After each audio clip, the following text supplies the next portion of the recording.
My name is Dr. Joel Rosen. I am the Adrenal Fatigue Recovery Ninja, and I wanted to welcome you back to another edition of your Adrenal Fix. Today, I wanted to talk to a very common question that I get mostly from females, but sometimes from males too. And what they ask me is, can adrenal fatigue cause hair loss?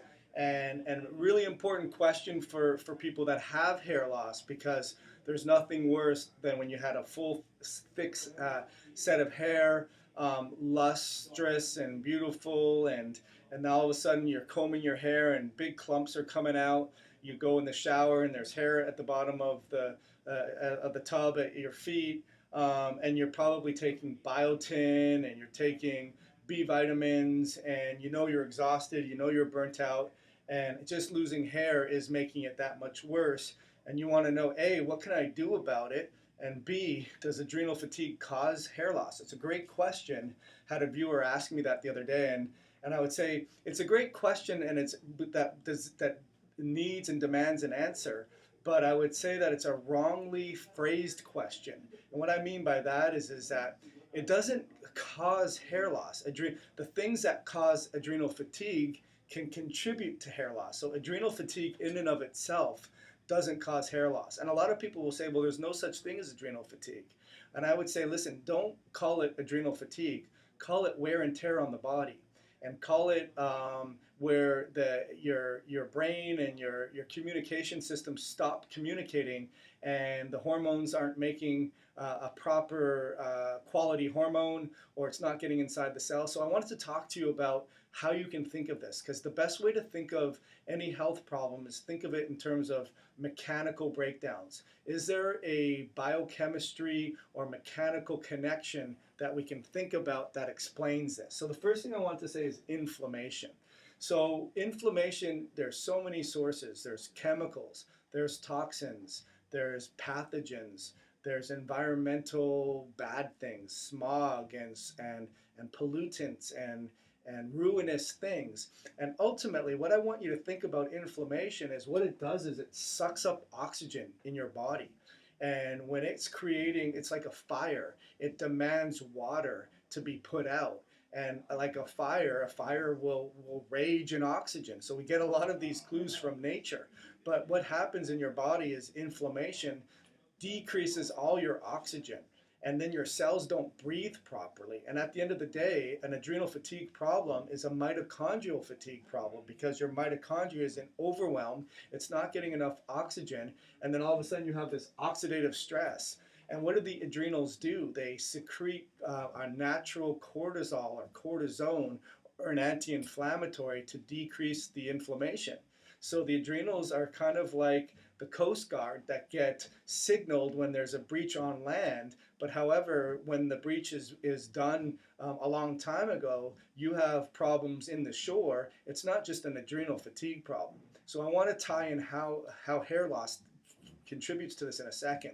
But follow me with the inflammation. So we have inflammation in the body, and it sucks up all the oxygen, and ultimately creates oxidative stress and free radical damage. And our body needs to produce enough cortisol to deal with that. It impacts your thyroid, because your thyroid basically regulates oxygen utilization in the cell. And if we're not keeping up with demand and supply, the thyroid's going to start to be off as well. And you probably have a thyroid problem. And maybe you have an autoimmune thyroid problem. Or maybe your thyroid tests are normal, your TSH looks normal, doctor says there's nothing wrong, your T4 looks normal, but there's no production problem, there's a processing problem, meaning you're not converting your hormones into the active hormone, and that takes place in the gastrointestinal system and in the liver. And or maybe you're doing that fine, but you're not utilizing it. You're making too much reverse T3, and it's not getting into the cell. But suffice it to say, your body is saying, hey, we don't have a lot of extra oxygen to spare. We're using it to fight off all this inflammation. And we tell the thyroid to settle down and not work the way we would like it to by producing antibodies and reverse T3. And it impacts other hormones, like your sex hormones. It impacts your ability for having libido and motivation and drive and oomph and repair, and you're feeling worn out. I know you feel this way because I hear it all the time. And how does the hair loss fit in? Well, we'll get there in a second.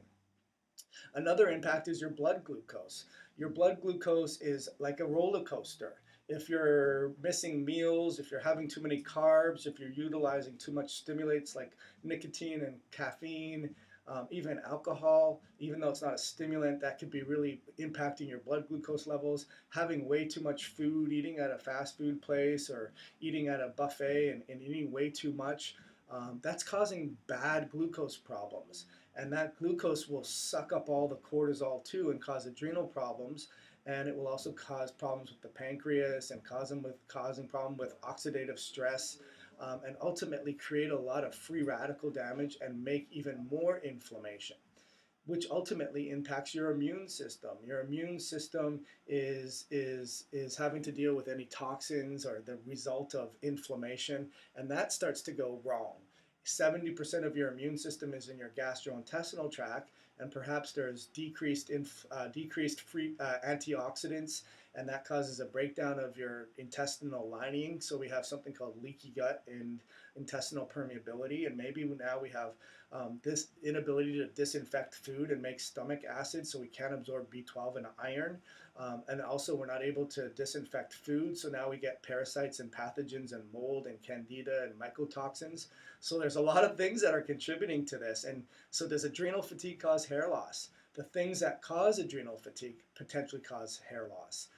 Then we have a liver system where the liver system is overwrought with stress and inflammation and pathogens and toxins and hormones that aren't being broken down effectively, feedback systems and oxygen and all the stuff, but hopefully it's making sense. So that's what happens. What you can't see down here is I have genetics. So how does the genetics fit in? That's where you do the ancestry test or you spit into a saliva tube. They have 23andMe, and then you find out you have MTHFR, or you find out that you have these enzymes that aren't being generated properly because either mom or dad or mom and dad pass down these genetic alterations where they don't regenerate your DNA very well. And at the end of the day, what I have down here is I say supply is not equaling demand in your body. Supply is not equaling demand.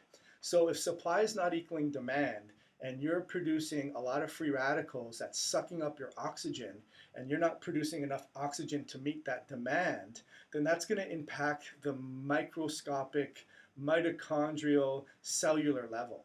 And if you put on top of that imbalanced blood sugar, cell membranes that are being oxidized, gastrointestinal tracts that are being permeable, which could even cause permeable membranes to break down in the brain, and that's called brain fog, and that's called focus and concentration issues, and that's called going out to your car and not remembering where you parked it, and forgetting why you went into a room, or forgetting what you were going to say, or someone's talking to you and you're not processing the information, but your biggest concern is that your hair is falling out.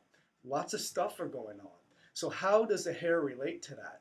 Well, if you have a supply and demand problem and inflammation is rampant and you're not able to repair your DNA and you're not able to utilize enough supply to repair your tissues, then potentially you're going to have hair falling out. And you're wondering, why isn't the biotin working? It's because you haven't swam upstream to look at the inflammation source and stabilize your glucose, settle down your immune system, fix your gut, help the liver, and understand your genetics. Really, that's what it's all about. So hopefully that made sense to you. My name's Dr. Joel Rosen. I am the Adrenal Fatigue Recovery Ninja, and I look forward to ending your hair loss nightmare. Thank you so much.